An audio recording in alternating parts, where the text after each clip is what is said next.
Yesterday I was perusing social media and I came across a tweet that piqued my interest, and it looked like, judging by the responses, piqued a lot of your interests as well. NASCAR is known for its controversial moments, but that's part of what makes the sport great. Usually, fans can debate whose driver was in the right, whose driver was in the wrong, who caused the wreck, who was just an innocent bystander, did this driver take things too far, is it just racing? It's a debate that happens pretty much every week in any NASCAR race, and that's part of what makes the sport fun, but can also make the sport pretty frustrating, as I saw by this Twitter thread. But as I was scrolling through those responses, there was one finish in particular, one moment that was not being mentioned too much that stood out to me quite a bit. It's a difficult discussion to have on a Twitter thread for sure, but it wasn't that long ago, only a few years ago, and so I figured today would be a good chance to remind everybody and kind of have a little story time here and look back at the time that NASCAR lost all control of the finish of one of its races.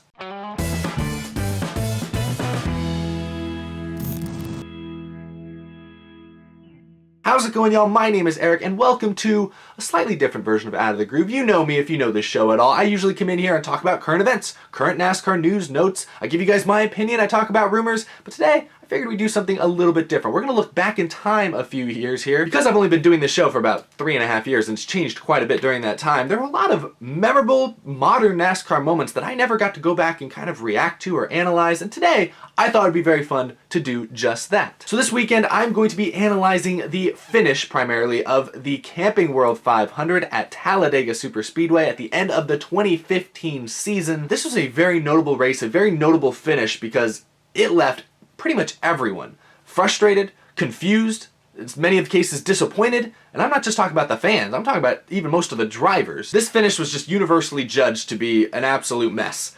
So today, gonna be like story time a little bit. We're gonna talk about that finish, unpack it, analyze it from every angle imaginable, and I'm gonna give you guys my thoughts on it here almost 5 years after the fact. But I think it'll be fun. I wanna hear your thoughts down in the comments as well. So let's dive right in to story time. Green flag back in the air.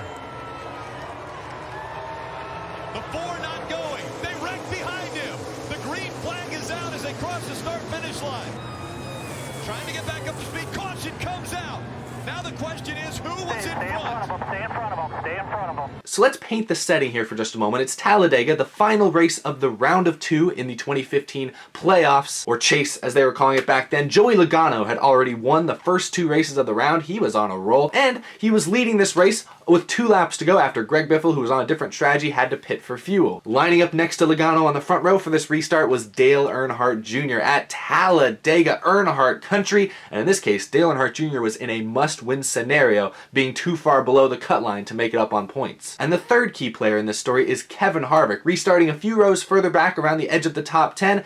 He was 13 points to the good at this moment, 13 points in. But he had a failing engine, and at a track like Talladega Superspeedway, where RPMs and horsepower are the name of the game, Kevin Harvick on this final restart was in serious jeopardy of losing all his track position and losing those 13 spots he needed to make it to the next round of the playoffs. He was in danger. And so here's where our story kind of diverts into 2 different paths. We're going to talk about both storylines here for just a moment because both storylines were equally controversial in many ways and equally frustrated a lot of fans and drivers. We'll start with the battle for the win, Joey Logano and Dale Earnhardt Jr. And now back in 2015, NASCAR's rules stated that they would only make 1 green-white checkered attempt, or now it's called overtime. Only 1 attempt. If a caution came out at any point during that first attempt, the race was declared official, the field was frozen, and that was going to be how the finishing results were determined. It's a bit different than what we have now, where you now have multiple attempts at a green-white checkered or an overtime finish, but in 2015, you only got 1 attempt. And so rolling to the restart zone for what seemed to be the final time, the first overtime attempt, Joey Logano got a good jump on Dale Earnhardt Jr., but they wrecked behind him. Now NASCAR threw the caution very quick. Most everyone in the stands watching at home assumed that the race was over. Even the broadcast booth assumed that the race was over because there it goes. Caution flag is out. That was our 1 attempt. Joey Logano is the winner. Dale Jr. finishes second. Let's all go home. But NASCAR did something I've never seen them do before. They said not so fast.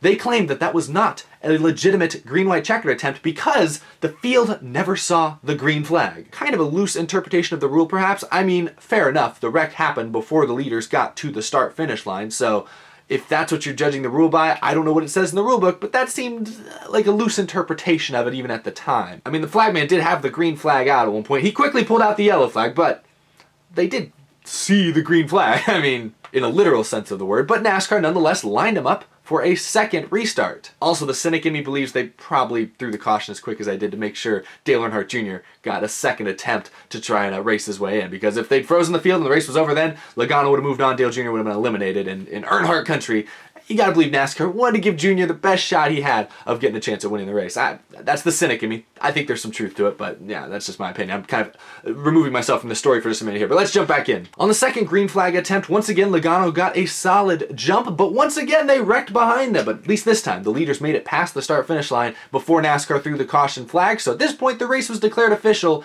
But when NASCAR threw the caution flag, it was unclear who was in the lead, because Dale Jr. and Joey Logano were both side by side heading off into turn one, and this is where I think once again fans got confused and frustrated yet again. On the NBC broadcast, I know that their timing and scoring, their graphics are not perfectly synced up to what NASCAR's actual officials have, but on their screen, the yellow caution banner didn't show up until Dale Earnhardt Jr. was well into the lead going into turn one. It wasn't back till they went back and synced up the replay with the caution lights and everything that it then appeared Logano was slightly ahead. I mean, this is freezy, right? It's close, but it looks like Joey Logano is slightly ahead. So Joey Logano was ultimately given the victory because at that point, they couldn't deny it at that point. The race was over. The race had ended under caution. You can hear it here, fans booing as Logano crossed the line. To the checkered flag, which these cars have been able to do, some haven't. Mixed emotions out of the crowd.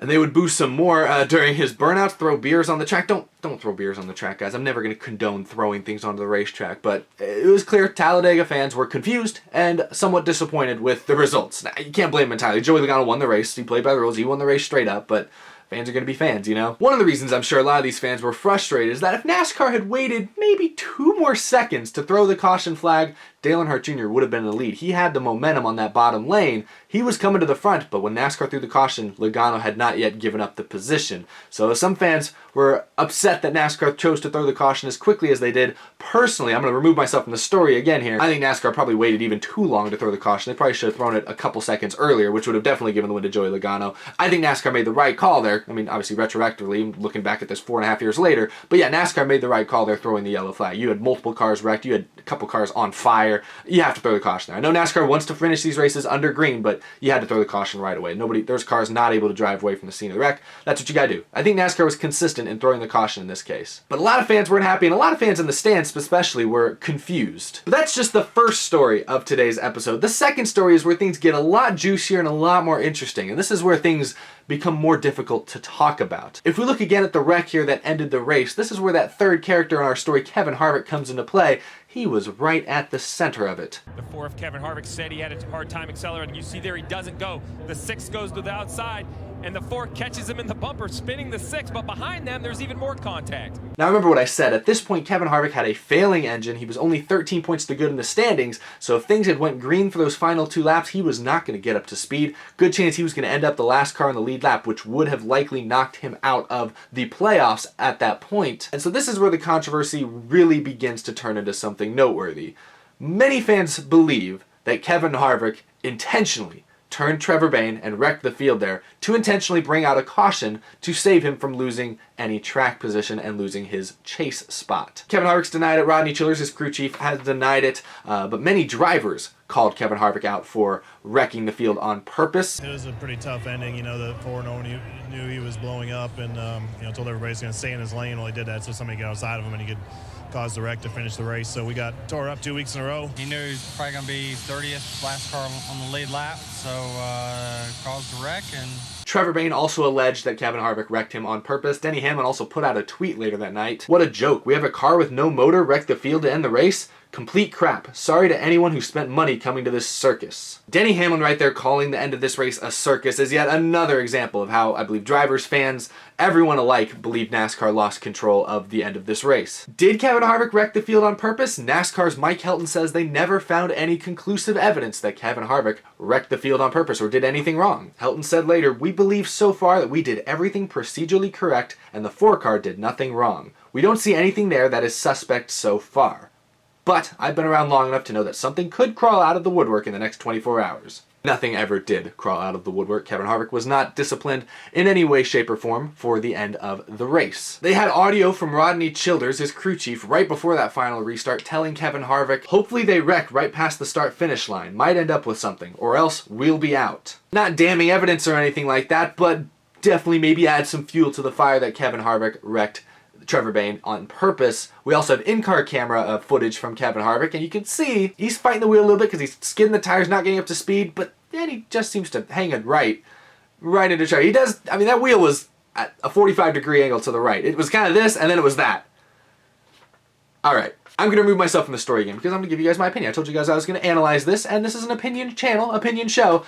Yes, Kevin Harvick wrecked the field on purpose. Clear as day in my opinion. I don't really think there's much argument against it. Maybe strong words. I don't mean this as like an attack on Kevin Harvick. Kevin Harvick's a great race car driver, which is part of why we all know he wrecked the field intentionally in 2015 to stay in the playoffs. Because if him running into Trevor Bayne there was an accident, I'm sorry, that's one of the worst moves I've ever seen from a professional race car driver. And I know Kevin Harvick is way more talented than that. Oh, maybe his spotter didn't clear him. Trevor Bayne was this far ahead of him. He could see Trevor Bayne out his windshield when he was driving. He didn't need a spotter to clear him behind Trevor Bayne. He just turned him. And I'm not really blaming Kevin Harvick here. I mean, I think it was kind of a shady move. I wasn't a big Kevin Harvick fan at the time, but race car drivers have always been known to game the system. And we've seen guys spin out a little bit on purpose or maybe dump somebody here and there. We've seen games like this played forever. So I'm not going to hold this over Kevin Harvick too heavily. I mean, he was doing what he had to do to make the playoffs. He just didn't really seem to care who else it affected because he tore up a lot of race cars by causing that wreck. I believe Kevin Harvick wrecked the field on purpose in 2015, and the fact that nobody talks about this today, or very few people talk about this instance today, is mind-boggling to me. This should have been a huge deal. Remember, just 2 years prior, at the end of the regular season in 2013, Clint Bowyer spun out on purpose at the end of the race to help his teammate, Martin Truex Jr., advance into the chase. Also at the end of that race, one of the Michael Waltrip Racing executives radioed one of their drivers, Brian Vickers, and told them to pit just under green for no reason, just so it would help their driver Truex, their other driver Truex, get into the playoffs. And here's the thing, in 2020 here, people still talk about Michael Waltrip Racing and this whole scandal. Spingate. Michael Waltrip Racing was handed unprecedented penalties. $300,000 fine. That is the steepest fine NASCAR has ever handed anyone in their entire existence. They also docked all 3 Michael Waltrip Racing teams 50 driver owner points. They effectively knocked Martin Truex Jr. out of the chase retroactively after the final regular season race was over. And we all know Michael Waltrip Racing lost sponsorship and drivers, and a couple years later they were no longer in existence. So NASCAR basically destroyed Michael Waltrip Racing because they gamed the system. They manipulated the end of the race to favor themselves. And in my opinion, what Kevin Harvick did here at Talladega is arguably worse. Because at least in the Michael Waltrip Racing thing, they didn't tear up any race cars. Yeah, it was shady. Clint Bowyer spinning out on his own. That was shady. I don't condone that. I think it was pretty shady. I didn't like it. I didn't like Michael Waltrip Racing telling Brian Vickers to pit under green for no reason. I thought that was all pretty crummy. I did not like that. But what Kevin Harvick did here, in my opinion, is worse. Because he wrecked 8 cars. He caused millions of dollars of damages to stay in the chase. Damages that he'd never have to pay, that Stewart-Haas Racing would never have to pay. Now, it's worth noting, in that 2013 incident, even then, Mike Helton at the time said that he found no conclusive evidence that Clint Bowyer spun out on purpose. They levied most of those heavy penalties against the team because they were able to confirm the Brian Vickers deal. So 2013, they couldn't prove Clint Bowyer spun out on purpose, even though it was clear as day that he did. And then in 2015, at least they were consistent. They never were able to conclusively conclude that Kevin Harvick wrecked the field on purpose. But this is where, again, NASCAR lost all control, and I think in a lot of ways lost a bit of credibility with a lot of fans and drivers at the time. This was still the Brian France era, a different era than what we see today. I would say the sanctioning body in and around NASCAR does not look the same today as it did in 2015, and instances like this are probably part of why that is. After this Talladega race, Matt Kenseth, who was involved in that last wreck, had this to say. I think he summed it up. Call it what you want, but I feel like they've lost total control of this whole thing. That's not what racing is all about. The racing has just gotten out of control. This was a rough 3-week stretch for NASCAR, the sanctioning body. This is my opinion, of course, but remember the week before Talladega was Kansas, where Matt Kenseth and Joey Logano were racing for the win late. Kenseth threw some aggressive blocks. Logano ended up spinning Kenseth out. That effectively put Kenseth in a tough spot, almost virtually knocked him out of the playoffs at that point. It was dramatic, but it wasn't a huge deal until NASCAR CEO Brian France came out and commended Joey Logano for his actions. He called taking out a fellow championship contender quintessential racing. That rubbed a lot of drivers, especially Matt Kenseth, the wrong wrong way, and that's why the week after Talladega was the infamous Martinsville race, where Matt Kenseth was wrecked by Logano's teammate Brad Keselowski, went back out on the track and KO'd Joey Logano, and then got suspended 2 weeks for it. Another instance where I believe NASCAR was very inconsistent. So the NASCAR governing body had to make a lot of difficult decisions over about a 3-week span there, and I think pretty much in every case, they handled it poorly. I think they handled the Kansas issue poorly, with Brian France commending